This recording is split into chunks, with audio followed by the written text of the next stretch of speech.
Good afternoon now, everybody, and welcome to How to Hack a Human. So we'll go quickly through the introductions. Here we are. So I'm Lorna Armitage, one of the co-founders at CAPSLOCK.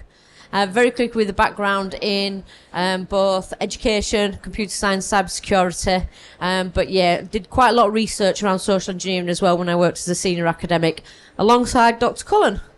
Hi, good afternoon. I like to go after Lorna in terms of an introduction because I usually just say, and me too.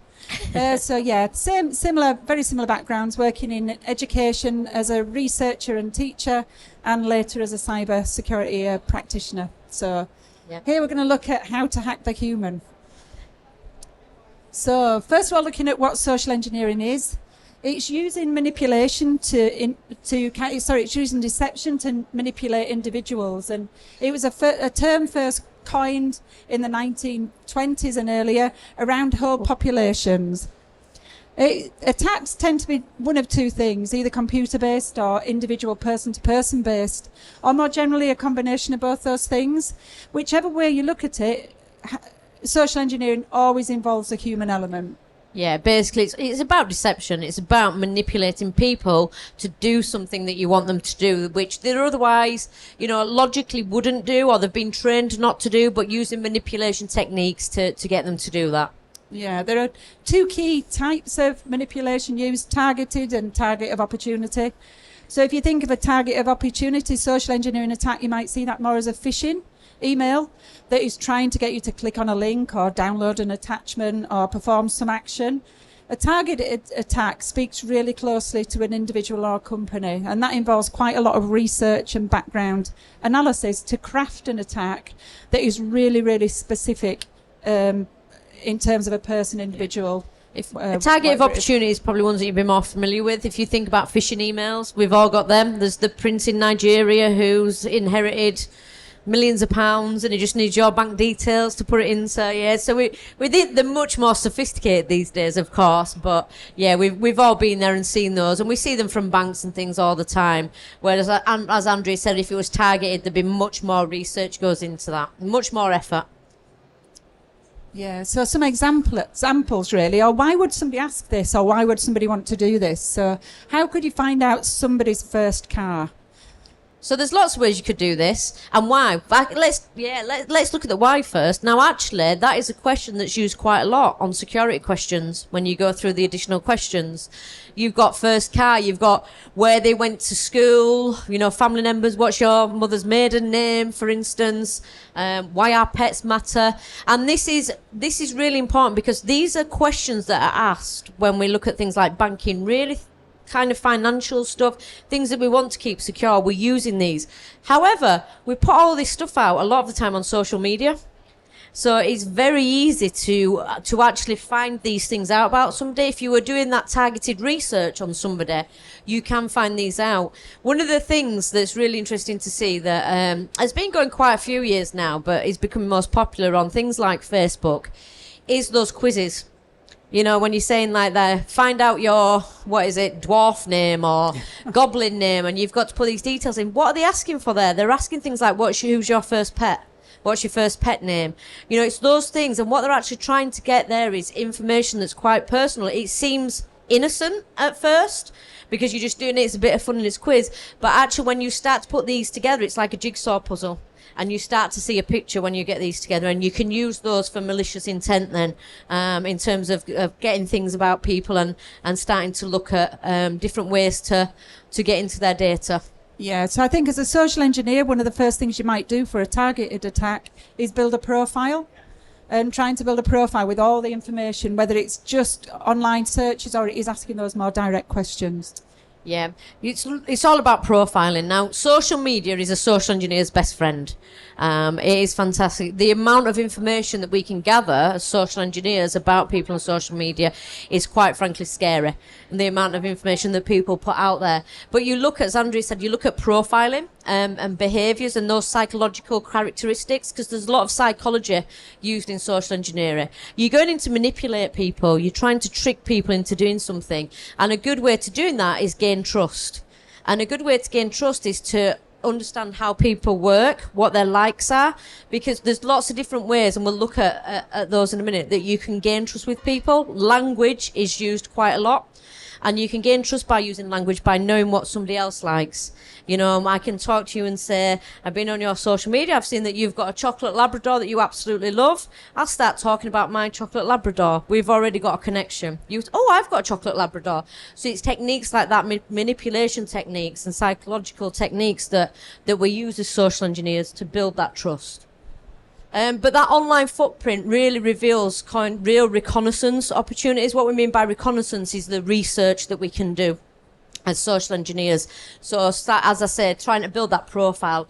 And you can build that significant profile from social media. You can look at things like work details. You can find out where somebody works. Not just Facebook we're talking about here, you know, not just sort of Twitter, LinkedIn. There's lots of information on LinkedIn about where people work, what job they do, what technologies they use, what their skill set is. And again, we can use that to gain that trust and start to build that connection with people, so that we can, in essence, trick and manipulate them to get them to do something for us, or actually to, you know, hacking the human. So lots of interesting elements on social media. Okay, there's some common tactics. Quite often people see an email and they might be tricked by it. They might feel foolish about being tricked by it. But social engineers are amazing at picking up different ways to trick us. And these are some of the social engineers' tactics. So it's basically using influence and persuasion, but it might be somebody who poses as an authoritative figure. Now, I am really... easily tricked, might be the way to put it, by somebody who is seemingly in charge.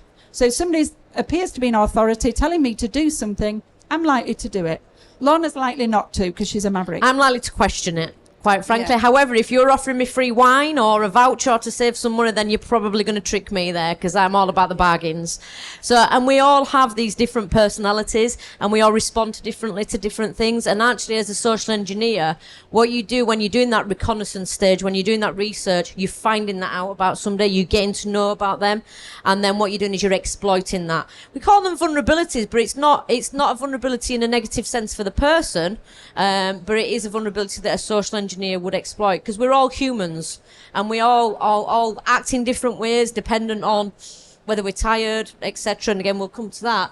And what a social engineer is really very good at doing is exploiting those vulnerabilities, those human elements of us all, really, to do that. And it's things like, as Andrew said, so you might have people who follow rules. You might have people who need that social proof. So, you know, they need to feel part of a crowd, and that can be exploited very easily.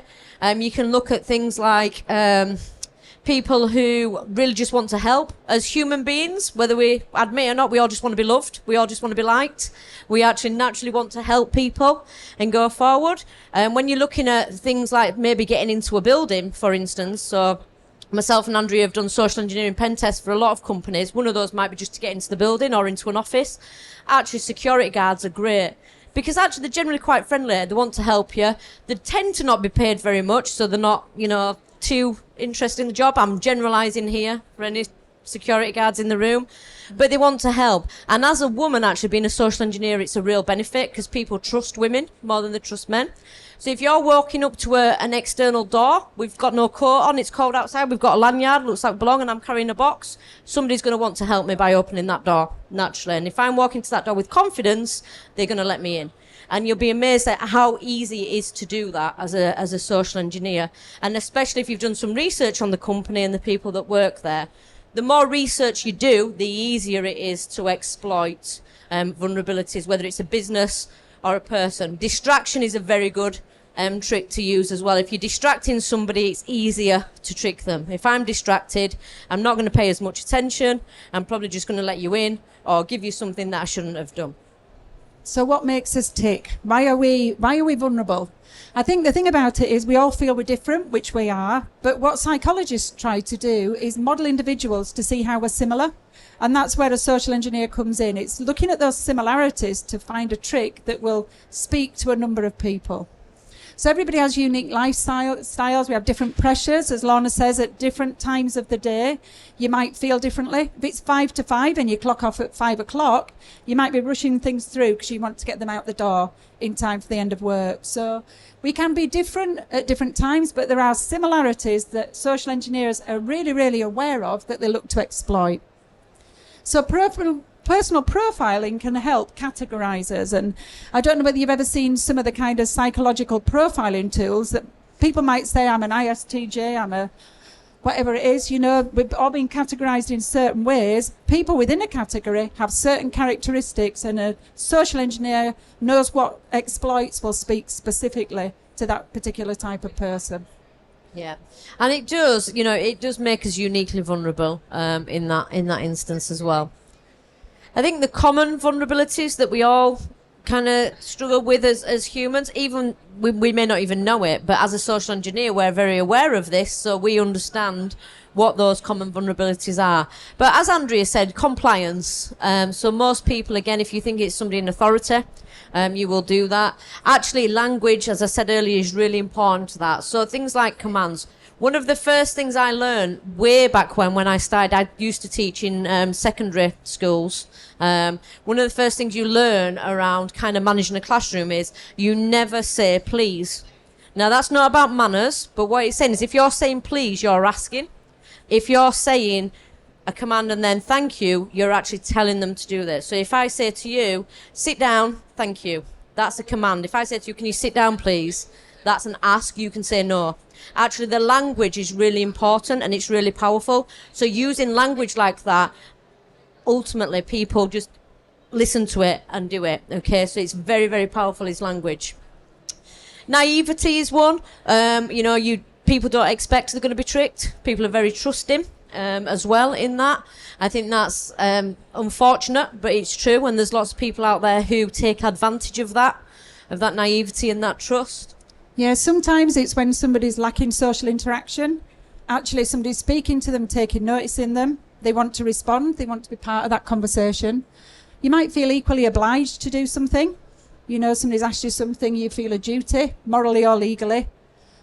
You might feel emotionally vulnerable. So say you succumb to some kind of attack or some kind of conversation, you don't want to admit it because you feel foolish.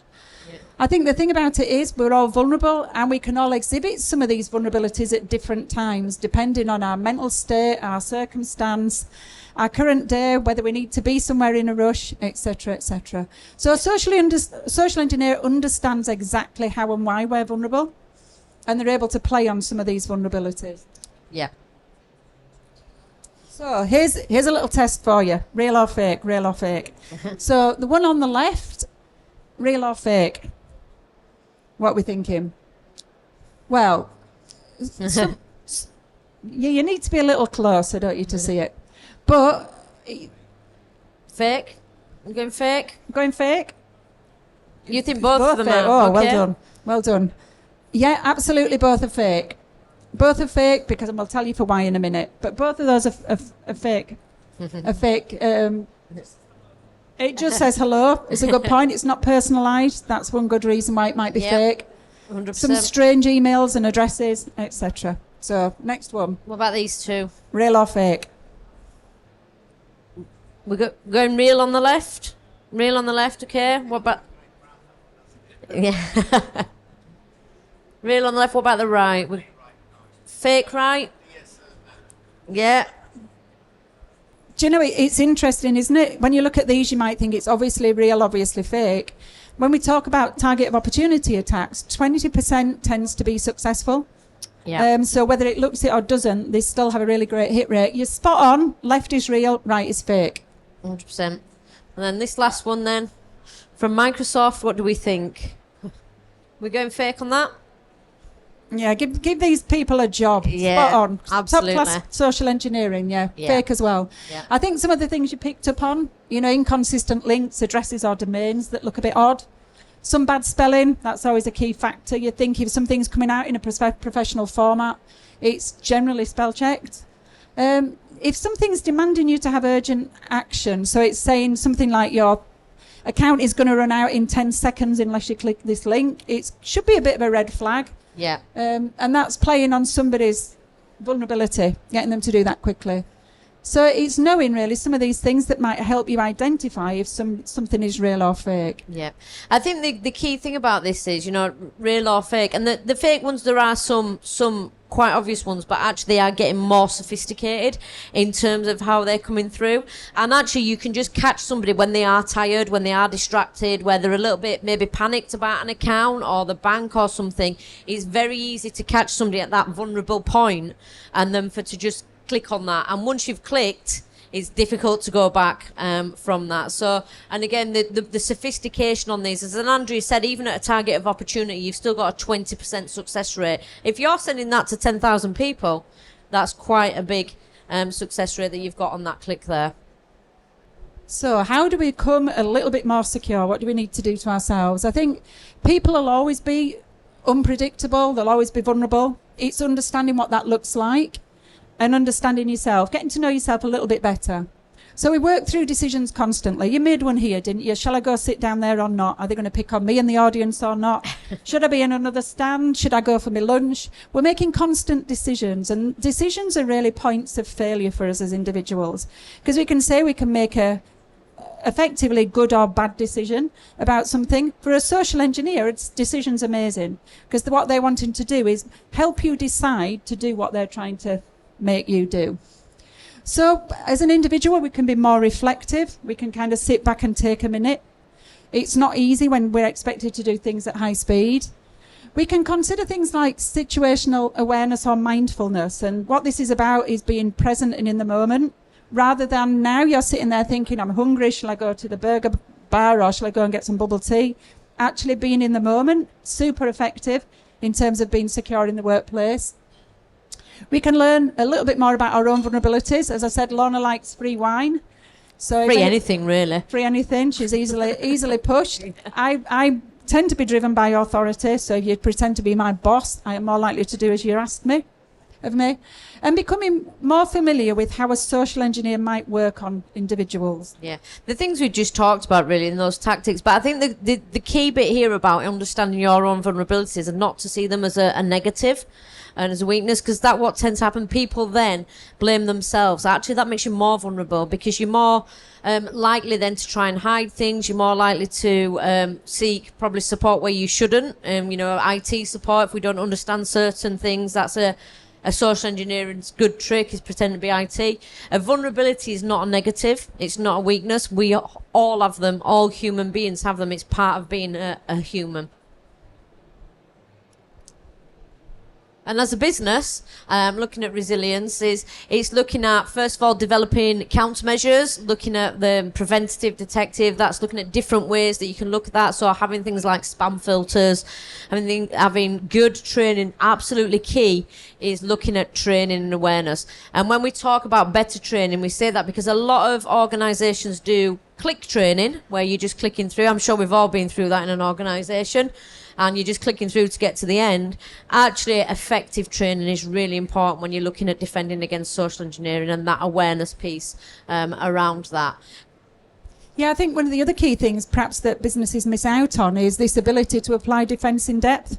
It's a common technique in security to look at how you might defend technical infrastructure with lots of different controls. So perhaps with